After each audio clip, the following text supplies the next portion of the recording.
Constitution of Canada part number second. कुछ basics हमने देखा था पिछली क्लास के अंतर्गत, जो भी हो सकता था उसका बेसिक्स ओवरऑल हमने उसको पढ़ने का प्रयास किया, समझने का प्रयास किया। एक एक समझते हैं। एग्जीक्यूटिव की हम बात करते हैं, और एग्जीक्यूटिव की बात हम करें इससे पहले आपको हमने बताया था कि यहाँ पर पार्लियामेंट्री सिस्टम है। तो यदि पार्लियामेंट्री सिस्टम होता है, भारत के अंतर्गत है, ब्रिटेन के अंतर्गत है, तो वहां पर दो प्रकार की कार्यपालिका होती है।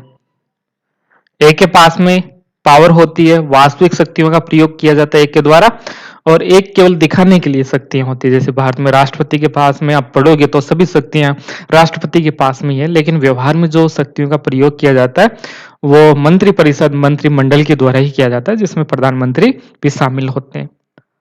ब्रिटेन के अंतर्गत आप देखोगे प्रधानमंत्री, ब्रिटेन का प्रधानमंत्री कितना पावरफुल होता है। और इसी प्रकार से कनाडा के अंतर्गत भी आप देखोगे तो यहां पर भी दो प्रकार की कार्यपालिका है। एक कार्यपालिका कौन सी है? एक हो गया ब्रिटेन का क्राउन, पहला पॉइंट। और दूसरा कनाडा का जो मंत्रिमंडल है, इसके अंतर्गत आप पीएम को भी शामिल कर लीजिए। वास्तविक जो शक्तियों का यहाँ पर प्रयोग किया जाता है वो पीएम के द्वारा ही किया जाता है। तो कार्यपालिका के अंतर्गत कैबिनेट हो गया, जिसमें मंत्रिपरिषद हो गया और प्रधानमंत्री हो गया, और एक हो गया क्राउन। ओके, तो इनके पास में शक्तियां होती है।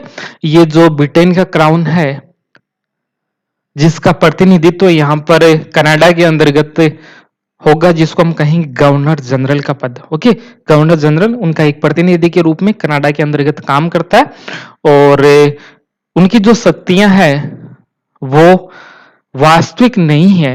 ओके, वास्तविक शक्तियों का प्रयोग उसके द्वारा नहीं किया जाता, नामात्र की शक्तियां हैं, दिखाने के लिए जरूर उनके पास में बहुत सारी शक्तियां, लेकिन वास्तव में जो शक्तियों का प्रयोग किया जाता है कनाडा के अंतर्गत वो यही है, कैबिनेट। कैबिनेट सहित प्रधानमंत्री के द्वारा शक्तियों का यहाँ पर प्रयोग किया जाता है। एक एक पॉइंट्स इसमें समझ लेते हैं।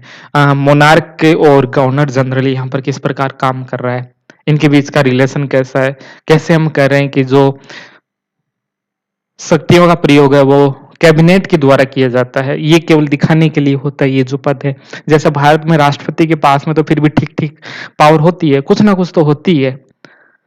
ओके, यहां पर तो इतनी भी नहीं होती है। देखिए इसमें तो आज भी कनाडा एक के डोमिनियन स्टेट है, सैद्धांतिक, व्यवहार में नहीं है। एक होता है सिद्धांत होता है और एक होता है व्यवहार। तो व्यवहार के अंतर्गत तो ये एक संप्रभु राज्य है, और इसमें जो भी डिसीजन लिए जाएंगे फॉरेन पॉलिसी के साथ में जुड़े हो सकते हैं, या इंटरनल जो भी डिसीजन लिए जाएंगे वो कनाडा का जो संविधान है, कनाडा का जो संसद है, इन सब के द्वारा ही लिया जाता है। तो सैद्धांतिक हम कह सकते हैं कि ये एक डोमिनियन स्टेट तो है ये। ओके, ब्रिटिश परंपराओं पर आधारित कनाडा राज्य का सर्वोच्च अधिकार क्राउन के पास में है।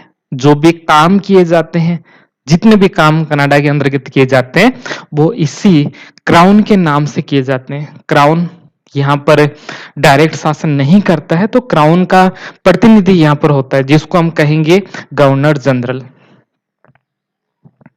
ओके, तो क्राउन यानी जो सम्राट हो गया, उसका प्रतिनिधि यहाँ पर कनाडा में होता है, जिसको हम कह रहे हैं गवर्नर जनरल, जिसको हम कह रहे हैं।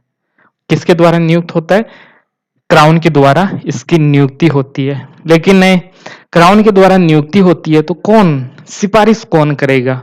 जैसे मैंने कहा कि संसदीय जहां पर शासन व्यवस्था होती है वहां पर वास्तविक शक्तियों का प्रयोग कैबिनेट ही करता है। कैबिनेट के द्वारा ही सब कुछ किया जाता है, जिसमें प्रधानमंत्री भी शामिल होता है। भारत, ब्रिटेन आप देख सकते हो, और कनाडा भी इसका एग्जाम्पल है। तो यहां पर मैं कह रहा हूं कि रानी के द्वारा, जो क्राउन है, महारानी है, उसके द्वारा कनाडा के प्रधानमंत्री और मंत्री परिषद की सिफारिश पर इस गवर्नर जनरल को नियुक्त किया जाता है। किसके द्वारा नियुक्त किया जाता है? महारानी के द्वारा, लेकिन किसकी सिफारिश पर? प्रधानमंत्री और मंत्री परिषद की सिफारिश पर यहाँ पर इनकी नियुक्ति होती है। ओके, ये पॉइंट आप समझ गए होंगे। अगला है, इसको शपथ कौन दिलाता है? तो सुप्रीम कोर्ट के जो मुख्य न्यायाधीश होते हैं उनके द्वारा, सुप्रीम कोर्ट के जो मुख्य न्यायाधीश है उनके द्वारा इनको शपथ दिलाने का काम किया जाता है। और इनको, यदि गवर्नर जनरल कभी काम नहीं करता है तो गवर्नर जनरल की जगह जो काम करेगा उसको कौन काम करेगा? सुप्रीम कोर्ट के जो मुख्य न्यायाधीश होते हैं वो भी कई बार गवर्नर जनरल की भूमिका में आ जाते हैं कुछ समय के लिए। एक्सेप्शन यदि कोई मृत्यु हो जाती है या किसी कारण से और कोई कारण हो जाता है तो ये कुछ समय के लिए यहाँ पर मुख्य न्यायाधीश भी गवर्नर जनरल की भूमिका में आ सकता है। ओके, तो ये कुछ पॉइंट्स है जो आप देख लीजिए। भारत की तरह ही है, देखो उद्घाटन के अंतर्गत जब भी संसद और विधानमंडल के इनके जो सत्र चल रहे होते हैं, इनका जब भी उद्घाटन होता है, सिंहासन भाषण जिसको हम कहते हैं, अभी हम पढ़ेंगे आगे इसके बारे में। तो इसको शुरू करने कौन किया जाता है, किसके द्वारा इस प्रकार का जो स्पीच होता है, सबसे पहले जो स्पीच दिया जाता है वो यहाँ पर गवर्नर जनरल के द्वारा ही किया जाता है। ओके, और इसमें कुछ बोलते हैं कौन लिखता है, ये सब जो भी स्पीच दिया जाता है यहाँ पर, जिसमें सरकार की नीतियां होती है, सरकार आगे किस प्रकार से अपने प्लान लाएगी, तो वो लिखने का काम कैबिनेट के द्वारा किया जाता है। और जो जो प्लान सरकार के होते हैं वो सब कुछ यहाँ पर गवर्नर जनरल स्पीच देता है। यहाँ पर भारत में आप देखोगे सरकार की जो भी नीतियां होती है उसको भाषण देने का काम पहली बैठक में यहाँ पर राष्ट्रपति के द्वारा किया जाता है कि ये सरकार ऐसे ऐसे काम करेगी। ओके, तो इसी प्रकार से यहाँ पर भी जैसे मैंने कहा कि राष्ट्रपति के साथ में गवर्नर जनरल की तुलना आप करोगे तो आसानी होगी पढ़ने में आपको। यहाँ पर house of Commons, house of Commons यानी लोकसभा जैसा, जनता की सभा, जनता की सभा कौन सी होगी? लोकसभा, लोगों की सभा। ओके, तो यहाँ पर बहुमत वाले दल को सरकार बनाने के लिए आमंत्रित किया जाता है। हर किसी को तो नहीं कर सकते जिसके पास में बहुमत होता है, भारत में भी ऐसा ही है, जिनके पास में बहुमत होता है उसको यहाँ पर राष्ट्रपति आमंत्रित करता है सरकार बनाने के लिए। सरकार को निलंबित करने का अधिकार भी गवर्नर जनरल के पास में है, बिल्कुल है। और परामर्श देने का गवर्नर जनरल के पास में अनौपचारिक अधिकार है, उनको एडवाइस भी यहाँ पर दिया जा सकता है। बाकी इसमें बातचीत होती रहती है, छोटी मोटी बातचीत होती रहती है जो कि आपके लिए महत्वपूर्ण नहीं है। ओके, तो ये कुछ पॉइंट्स है जो कि आप गवर्नर जनरल के अंतर्गत आपको पता होना चाहिए। भारत का राष्ट्रपति आपको पता है तो आप इसको ठीक से कर लोगे। भारत में तो कुछ और भी पावर होती है राष्ट्रपति के पास में जो कि यहाँ पर नहीं है, तो ये काफी कमजोर है। ओके, यदि पूछा जाए कि राष्ट्रपति और गवर्नर जनरल में कौन पावरफुल है तो भारत का राष्ट्रपति। ओके, तो भारत का राष्ट्रपति इससे तो ठीक ठाक ही है, अमेरिका के राष्ट्रपति से तो काफी कमजोर है। लेकिन कनाडा का जो राष्ट्रपति है जिसको हम यहाँ पर गवर्नर जनरल हम कह रहे हैं उसकी तरह, ओके, है नहीं उसकी तरह है। तो यहाँ पर उसकी शक्ति, यहाँ पर गवर्नर जनरल की जो शक्तियां हैं ये काफी कम है भारत के राष्ट्रपति से, लेकिन तुलना आप कर सकते हो जिससे आपको आसानी हो क्वेश्चन करने में। जो मैन पावर है, जो वास्तविक शक्तियों का प्रयोग किया जाता है यहाँ पर प्रधानमंत्री और कैबिनेट, ओके, मंत्री परिषद के द्वारा ही यहाँ पर वास्तविक शक्तियों का यहाँ पर प्रयोग लिया जाता है। सरकार कैसे बनती है? बिल्कुल यहाँ पर गवर्नर जनरल जब भी इलेक्शन होते हैं तो इलेक्शन के बाद में हाउस ऑफ कॉमन्स में जिसको भी बहुमत प्राप्त होता है उसको सरकार बनाने के लिए यहाँ पर बुलाया जाता है और फिर एक प्रधानमंत्री यहाँ पर बन जाता है। और उसके बाद में ये कुछ काम है, इसको पढ़ लीजिए आप। हाँ, इसका जो पीडीएफ है हम टेलीग्राम पे डाल देंगे, टेलीग्राम का जो लिंक आपको यहाँ पर मिल जाएगा डिस्क्रिप्शन में, वहां से आप इसको देख सकते हो। उसको पढ़ना हो तो आपको यहाँ से आप पढ़ सकते हो। बाकी ऑनलाइन क्लासेज हमारी चल रही है पॉलिटिकल साइंस से जुड़ी, जो भी एग्जाम पॉलिटिकल साइंस से जुड़ा हुआ है तो आप उसके लिए हमारा कोर्स ज्वाइन कर सकते हो। एप्लीकेशन का लिंक हमने डिस्क्रिप्शन में डाल दिया, टेलीग्राम का जो लिंक है उसको भी हमने डाल दिया, तो वहां से आप ज्वाइन कर सकते हो हमारा कोर्सेज। कॉन्टेक्ट नंबर भी आपके सामने अभी आ ही रहे हैं। कनाडा का जो प्रधानमंत्री है वो ब्रिटेन से प्राप्त कनाडा सरकार की प्रणाली, ओके ओके, ये थोड़ा सा ठीक नहीं लिखा गया। इसमें ऐसा कर सकते हो कि जो वास्तविक जो शक्तियां होती है वो मंत्रिमंडल के पास में होती है। ओके, यानी मंत्रिमंडल के पास में पावर तो होती है करने के लिए, लेकिन वास्तविक जो शक्ति है आज के समय में प्रधानमंत्री के पास में है। प्रधानमंत्री ये सरकार में बदल चुकी है, यानी जो भी शक्तियों का प्रयोग कर रहे हैं वो प्रधानमंत्री कर रहा है, एक व्यक्ति की सरकार के रूप में आप देख सकते हो। ओके, तो कनाडा का जो प्रधानमंत्री है वो उसके पास भी जो शक्तियां वो ठीक ठीक होती है, अच्छी खासी शक्तियां यहाँ पर होती है। प्रधानमंत्री मंत्रिमंडल का निर्माण करता है, मंत्रिमंडल की बैठकों का अध्यक्षता करता है, कितनी सामान्य बात है, दल का भी वो नेता होता है, भारत में भी यही होता है। मुख्य जो नीति निर्माता होता है वो भी यही प्रधानमंत्री है। वास्तविक विषय में प्रधानमंत्री डिसीजन लेता है, जो भी डिसीजन लेने होता है। केंद्रीय संचालक जो हाउस ऑफ कॉमन्स का होता है, कैसे क्या करना है क्या नहीं करना है, जितने भी डिसीजन है यहाँ पर प्रधानमंत्री के द्वारा ही लिए जाते हैं। सेम सेम भारत के अंतर्गत जैसा सिस्टम है वैसा आप देख सकते हो। ओके, व्यक्तिगत सलाह भी यहाँ पर दिया जा सकता है चुनाव के संबंध में। ओके, तो भारत का आपको पता है तो ये आराम से हो जाएगा, इसमें कोई समस्या नहीं है। संसद की हम बात करें तो संसद के अंतर्गत दो सदन है, यहाँ पर सीनेट है। जैसे भारत के अंतर्गत राज्यसभा है वैसा ही यहाँ पर सीनेट है।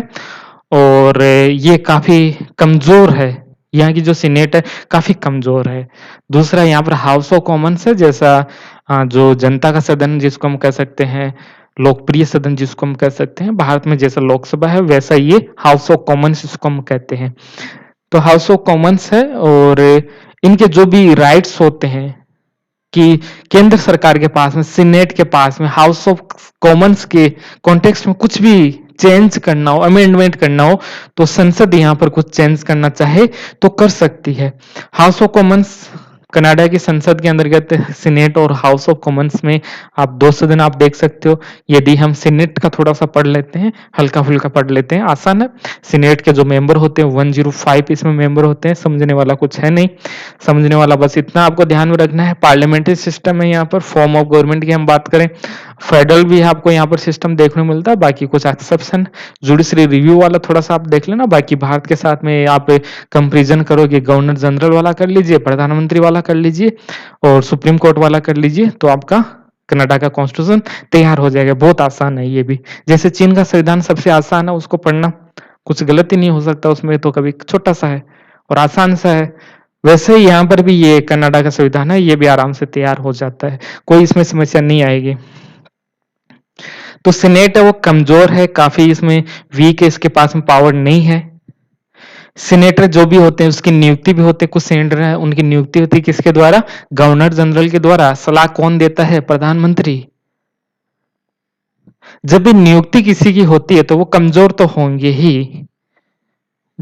जो भी सदन, यदि जनता जिनको चुनती नहीं है, जनता के बगैर जो भी आते हैं ना, उनके पास में पावर कम होती है। प्रधानमंत्री आते हैं ये सब जनता से आते हैं, कहीं ना कहीं जनता से आते हैं, तो इनके पास में पावर होती है। हाउस ऑफ कॉमन्स जनता के द्वारा निर्वाचित होते हैं, यहाँ के जो मेंबर्स है, तो उनके पास में पावर होगी। सीनेट जनता नहीं चुनती है, तो जनता नहीं चुनेगी तो उनके पास में शक्तियां कहां से आएगी। इसलिए इसको कहा जाता है एक माइनर लेजिस्लेटिव पार्टनर इसको कहा जाता है, एक दबाव डालने वाली संस्था इसको कहा जाता है, एक दोहराने वाली संस्था कहा जाता है। तो ये इसके कुछ नाम है, सीनेट को इन्हीं नामों से पुकारा जाता है। ओके, सेनेटर की योग्यता क्वालिफिकेशंस क्या क्या होनी चाहिए, 30 वर्ष से उसकी आयु होनी चाहिए, 30 वर्ष का होना चाहिए। इसके अलावा उसी प्रांत का सदस्य होना चाहिए जिस प्रांत से उनको नियुक्त किया जा रहा है।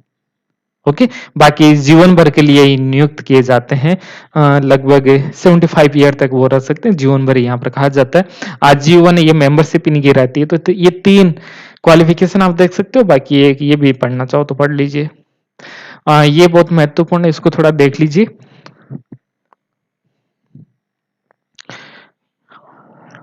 यदि हम पावर की हम बात करें तो पावर के अंतर्गत कनाडा की जो संसद है के अधिकार और ड्यूटीज की हम बात करें तो इसमें हाउस ऑफ कॉमन्स और सीनेट के जो कानून निर्माण संबंधी जो अधिकार है वो लगभग इसमें समान बताए गए हैं।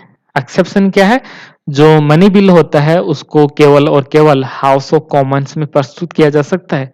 क्या भारत में भी ऐसा ही है? बिल्कुल।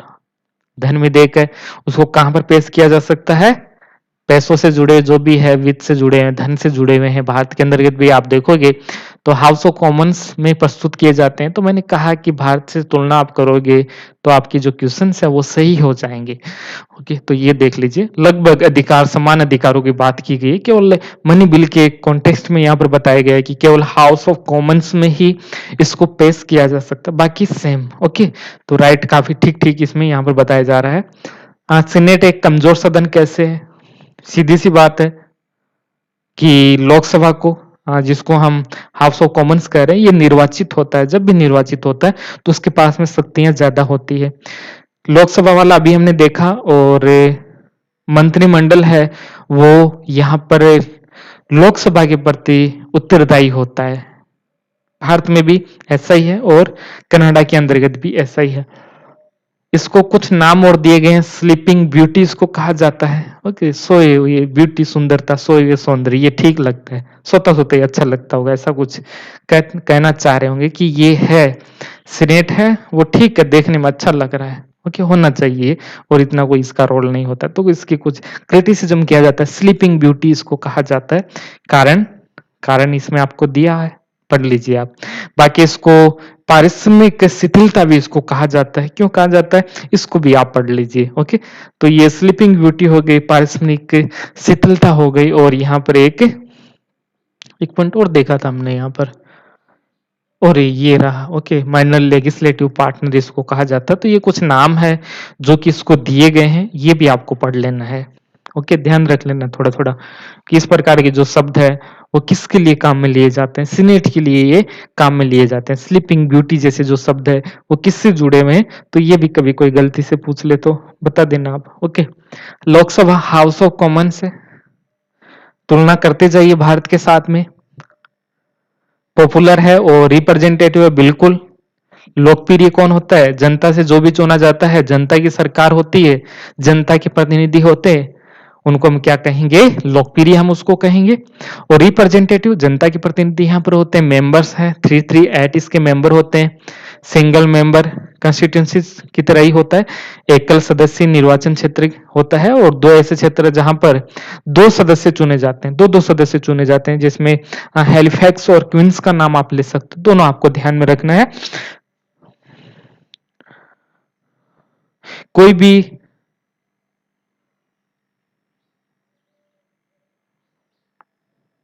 ओके ओके, आगे देख लीजिए। इसमें 5 वर्ष के लिए होता है, पूर्व भी इसको भंग किया जा सकता है, और इस विशेषाधिकार का जो प्रयोग यहाँ पर किया जाता है किसके द्वारा, गवर्नर जनरल, वो अपने से नहीं करता है, प्रधानमंत्री के परामर्श से ही वो ऐसा कर सकता। लोकसभा को यदि पहले भंग करना हो तो अपने मन से नहीं कर सकता गवर्नर जनरल। यहाँ पर भी प्रधानमंत्री की जो शक्तियां हैं वो यहाँ पर काफी महत्वपूर्ण होती है। ओके, आगे देख लीजिए। इसमें कुछ है क्या, इसमें अध्यक्ष स्पीकर होता है, भारत के अंतर्गत भी स्पीकर होता है, और चुनाव इसमें लोकसभा के सदस्य पहली बैठक में ही इसको चुनाव इसको निर्वाचित कर लिया जाता है कि कौन लोकसभा अध्यक्ष होगा। जब भी बैठक प्रारंभ होती है, भारत में भी आप देखोगे लोकसभा अध्यक्ष का पद कब तक होता है, जब तक पहली बैठक होती है। नई जो लोकसभा बनी है उसकी जो पहली बैठक होती है उस समय तक अध्यक्ष का पद होता है, और उसके बाद में पहली बैठक के अंतर्गत उनका पद समाप्त हो जाता है। ओके, तो ये सेम सिस्टम यहाँ पर भी आपको देखने को मिल रहा है। ये कोई एक परंपरा ही बन गई है जिसको आपको पढ़ना है। अध्यक्ष लोकसभा की बैठकों की अध्यक्षता करता है, जो निर्णायक मत होता है वो भी इसके द्वारा दिया जाता है, और अनुपस्थित यदि रहता है तो यहाँ पर उपाध्यक्ष उसके कार्यों का संपादन करता है। यदि अध्यक्ष काम नहीं कर रहा, अध्यक्ष कहीं गए हुए हैं, अनुपस्थित है, तो उनकी जगह दूसरा भी यहाँ पर काम कर लेता है। अभी मैंने बात किया था स्पीच फ्रॉम द थ्रोन की, हमने बात किया था सिंहासन भाषण, ये देख लीजिए इसको भी एक बार।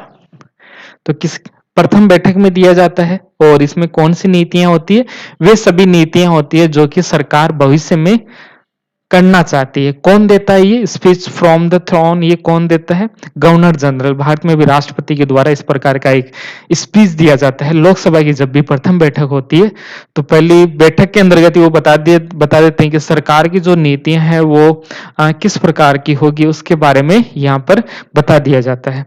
ओके,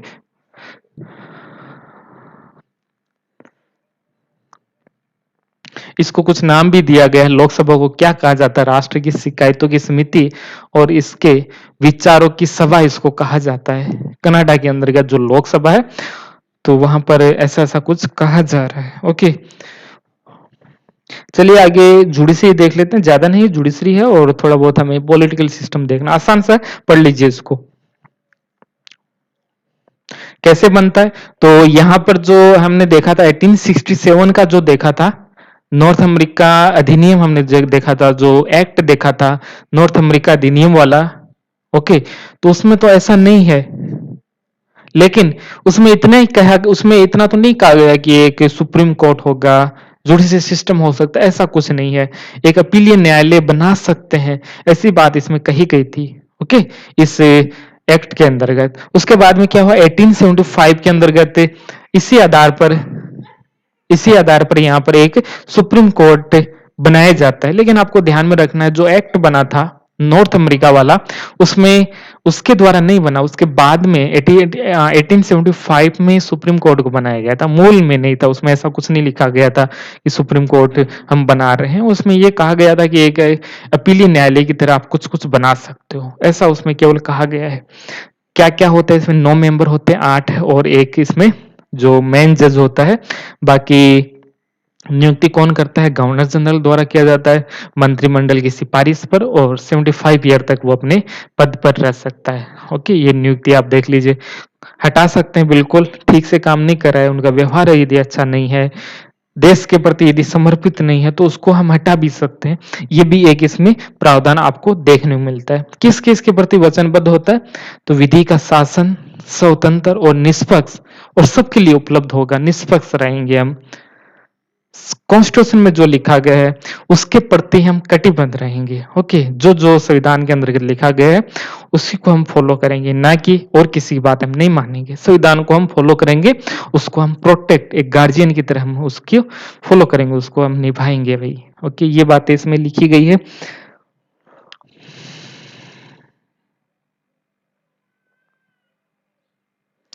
ये अंतिम न्यायालय, अंतिम अपीलीय न्यायालय की तरह ये काम करता है। इसका क्या अर्थ हुआ, भारत के अंतर्गत आप देखोगे जो सिस्टम है, सुप्रीम कोर्ट का जो सिस्टम है, वैसा ही यहाँ पर ब्रिटेन के अंतर्गत है। अमेरिका का सिस्टम थोड़ा सा अलग है। जैसे यहाँ पर नीचे होते हैं कुछ कोर्ट होते हैं जिला स्तर पर, फिर राज्य स्तर पर हाई कोर्ट होते हैं, और फिर सुप्रीम कोर्ट होता है। जब भी हमें कुछ करना होता है, जब भी कोई फैसले होते हैं, जब भी कोई सुनवाई होती है, तो कहाँ से शुरू होता है, नीचे वाले जिले स्तर पर कुछ डिसीजन, फिर हाई कोर्ट स्तर पर, फिर सुप्रीम कोर्ट के स्तर पर। इसी प्रकार की व्यवस्था है। हम डायरेक्ट तो नहीं जा सकते ना यहाँ पर, भारत के अंदर के डायरेक्ट तो केवल हम फंडामेंटल राइट्स इन सबको लेके जा सकते हैं, लेकिन सामान्यतः हम डायरेक्ट सुप्रीम कोर्ट नहीं जाएंगे। हमें जो भी प्रॉब्लम होती है, हमारी जो सुनवाई है, वो सबसे पहले जिला स्तर के जो कोर्ट होते हैं, डिस्ट्रिक्ट कोर्ट होते हैं, वहां पर हम सुनवाई करवाएंगे अपनी। यदि हम उससे ठीक हमें नहीं लगता, हम उससे सेटिस्फाइड नहीं होते हैं, तो हम अपील करेंगे ऊपर की ओर हाई कोर्ट में, और फिर हम सुप्रीम कोर्ट हम जाएंगे। इसी प्रकार से होता है। तो ये क्या है, एक एकल प्रणाली इसको हम बोल सकते हैं, एकल प्रणाली है ये, वर्टिकल है, ऐसे वर्टिकल है ये। ओके, तो इस प्रकार की सिस्टम है। अमेरिका में ऐसा नहीं है, अमेरिका के अंतर्गत इस प्रकार की व्यवस्था ऐसे हॉरिजॉन्टल सिस्टम वहां पर है, लेकिन यहाँ पर जो व्यवस्था है वो वर्टिकल सिस्टम आपको देखने को मिलता है। जब भी प्रॉब्लम आए, नीचे डिस्ट्रिक्ट, डिस्ट्रिक्ट से हाई कोर्ट, हाई कोर्ट से हम सुप्रीम कोर्ट की तरफ हम जाएंगे। ओके, भारत में भी ऐसा सिस्टम है, और कनाडा के अंतर्गत भी ऐसा ही सिस्टम है। तो ये हो गया। तो यदि कहीं पर भी ऐसा सिस्टम होता है, तो जो कुछ कहा जाता है सुप्रीम कोर्ट के द्वारा, जो कुछ कहा जाता है, उन सब डिसीजन को फॉलो करना होगा डिस्ट्रिक्ट और हाई कोर्ट को। डिस्ट्रिक्ट लेवल पर जितने भी कोर्ट होते हैं, high court level, high court यानी जो जिला, जो स्टेट लेवल पर जितने भी कोर्ट होते हैं, उनको फॉलो करना होगा, उनकी बातों को। जो जो सुप्रीम कोर्ट कहता है, जो उनके डिसीजन होते हैं, वो सब यहाँ पर मानने पड़ेंगे। इसको हम क्या कहते हैं, अभिलेख न्यायालय भी हम इसको कह सकते हैं। एकल न्यायपालिका भी हमने इसको समझा। अंतिम निर्णायक होता है, सुप्रीम कोर्ट के जो भी डिसीजन होते हैं वो मान्य होते हैं। केंद्र और राज्य सरकारों के बीच में यदि कोई विवाद होता है, तो उनका समाधान किया जाता है। कॉन्स्टिट्यूशन को एक्सप्लेन करना होता है, किसी पॉइंट को एक्सप्लेन करना होता है कि क्या लिखा गया, वास्तविक उसका क्या मीनिंग होता है कॉन्स्टिट्यूशन का, तो वो सभी काम यहाँ पर सुप्रीम कोर्ट के द्वारा किया जाता है। ओके, ये हो गया। संघीय और प्रांतीय विधियों की वैधता की जांच कर सकता है, और चुनाव संबंधी मामलों का भी फैसला करता है। ये अभी हमने देखा था ऊपर, पहले जुडिशरी रिव्यू वाला हमने देखा था कि सरकार और प्रांतीय स्तर पर जो कानून बनाए जा रहे हैं वो ठीक है कि नहीं। राज्य के लिए यहाँ पर प्रांत हम बोल रहे हैं, कोई दिक्कत नहीं है, राज्य बोल दीजिए, प्रांत बोल दीजिए, एक ही बात है। तो यहाँ पर जो प्रांतीय स्तर है और केंद्र सरकार है, इनके द्वारा कानून जो बनाए जाते हैं, क्या वो ठीक है, क्या वो कॉन्स्टिट्यूशनल है, संविधान में जैसा लिखा गया है क्या उसको उसी के अनुसार बनाया गया है।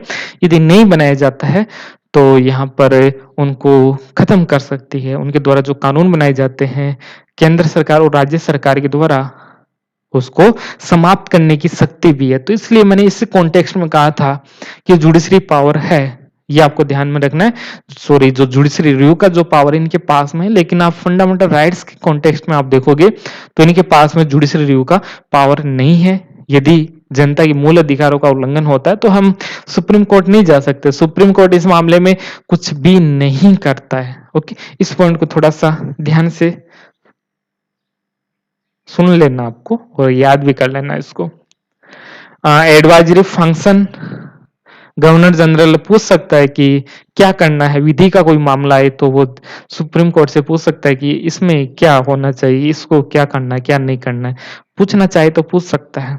ओके, तो ये एक काम भी किया जाता है। भारत में भी आप देखोगे आर्टिकल नंबर 143 आप देखोगे तो ऐसा ही कुछ आर्टिकल है 143 जुडिशरी रिव्यू का जो मैंने बताया वो यहाँ पर एक्सप्लेन किया गया है। इसको आप पढ़ लीजिए। और 4 प्रकार के कोर्ट यहाँ पर है। 4 प्रकार के कोर्ट यहाँ पर है। कनाडा के अंतर्गत एक सुप्रीम कोर्ट होता है, एक राजकोषाधिकरण होता है, प्रांतीय होता है, काउंटी होता है और लघु प्रांतीय न्यायालय भी कुछ कुछ होता है। तो इसको देख लीजिए एक बार, इसको एक बार पढ़ लो आप, इसको थोड़ा सा इसको पढ़ लीजिए।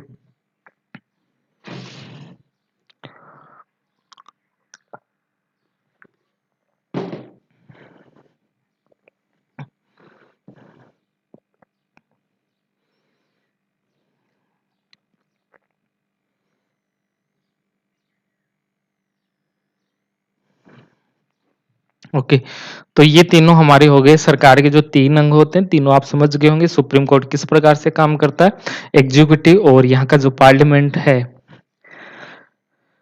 लेजिस्लेचर जिसको हम कह सकते हैं, वो कैसे काम करता है वो हमने देख लिया। काफी आसान सा। चलिए अब एक पॉइंट और छोटा सा है और इसको भी हम देख लेते हैं। मेजर पॉलिटिकल पार्टी कैसे है। तो ये मल्टी पार्टी सिस्टम आपको देखने मिलता है। ओके, बहुत सारी यहाँ पर पॉलिटिकल पार्टी होती है। जो मेजर पार्टी है वो है कंजर्वेटिव और लिबरल पार्टी। ये दोनों पार्टी ये काफी समय तक पावर में रहती है। एक पार्टी और भी है एनडीपी जिसको हम कहते हैं न्यू डेमोक्रेटिक पार्टी, और ब्लॉक है और एक ग्रीन पार्टी भी है। ओके, तो ये 4-5 पार्टी आपको कनाडा के अंतर्गत मेजर पॉलिटिकल पार्टी आपको पता होना चाहिए। कनाडा से जुड़ा हुआ यदि आपसे पूछा जाएगी कौन कौन सी पॉलिटिकल पार्टी है और पूछ लिया जाए कि कौन सा नहीं है, ऑब्जेक्टिव एग्जाम में पूछे जा सकते हैं।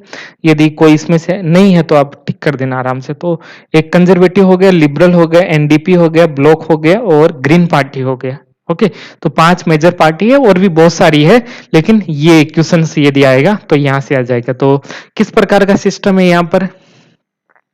तो यहाँ पर जो सिस्टम है वो मल्टी पार्टी सिस्टम है। ये क्या होता है ये भी थोड़ा सा समझ लीजिए, इसको भी काम आ जाएगा। 3 प्रकार के सिस्टम मुख्य रूप से आपको देखने को मिलते हैं।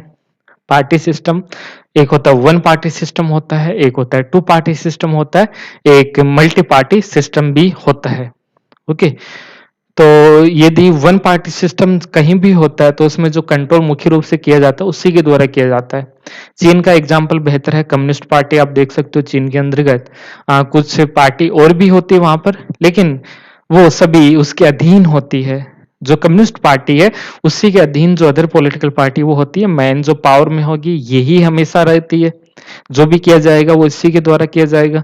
सरकार, जुडिशरी सिस्टम आप देख सकते हो, संसद आप देख सकते हो, कार्यपालिका, न्यायपालिका, सब कुछ आप देखोगे वो इसी पार्टी से जुड़े हुए लोग रहेंगे और किसी के नहीं। जो भी करना हो यही करेंगे। इसमें जिसके पास में सुप्रीम अथॉरिटी होती है इस पार्टी के अंतर्गत वही राष्ट्रपति बन जाते हैं। ओके, तो ऐसा सिस्टम होता है। ये कहां पर है, वन पार्टी सिस्टम मुख्य रूप से ब्रिटेन के सॉरी चीन के अंतर्गत आपको देखने को मिलता है। 2 पार्टी सिस्टम जहां पर 2 पार्टियां मुख्य रूप से होती है। 2 पार्टी सिस्टम का अर्थ ये नहीं होता कि केवल 2 पार्टियां यहाँ पर होती है, 2 से अधिक भी हो सकती है, लेकिन जो पावर है, मेन जो अथॉरिटी रहती है वो 2 के पास में रहती है। कभी रिपब्लिकन आ जाती है, कभी डेमोक्रेटिक आ जाती है, यदि हम बात करें अमेरिका की।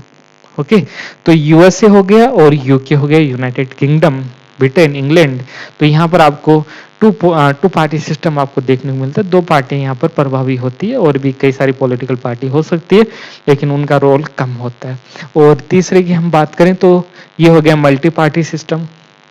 मुख्य रूप से बहुत सारे देशों के अंतर्गत आपको मल्टी पार्टी सिस्टम आपको देखने मिलता है। बहुत सारी पॉलिटिकल पार्टी होती है और मिलजुल कर वो सरकार बनाते हैं। कोलिशन गठबंधन के द्वारा यहाँ पर सरकार बनाई जाती है मल्टी पार्टी सिस्टम के अंदर। थोड़ा थोड़ा हम देख रहे हैं कौन कौन से देश है, देख लीजिए।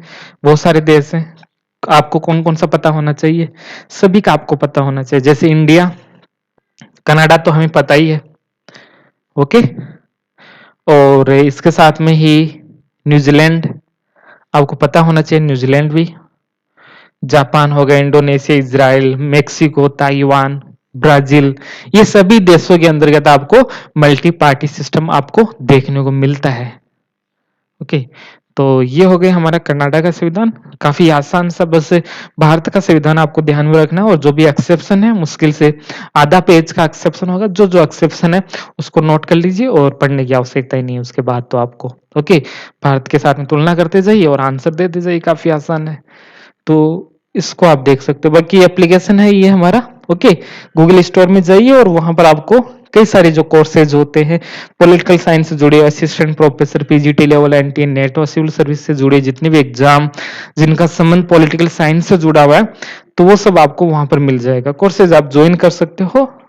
कॉन्टेक्ट नंबर भी यहाँ पर दे रखा है 8955576886 और टेलीग्राम का लिंक नीचे डाल देंगे, वहां से भी आप ज्वाइन कर सकते हो। चलिए अभी के लिए इतना ही, मिलते हैं अगली क्लास के अंतर्गत।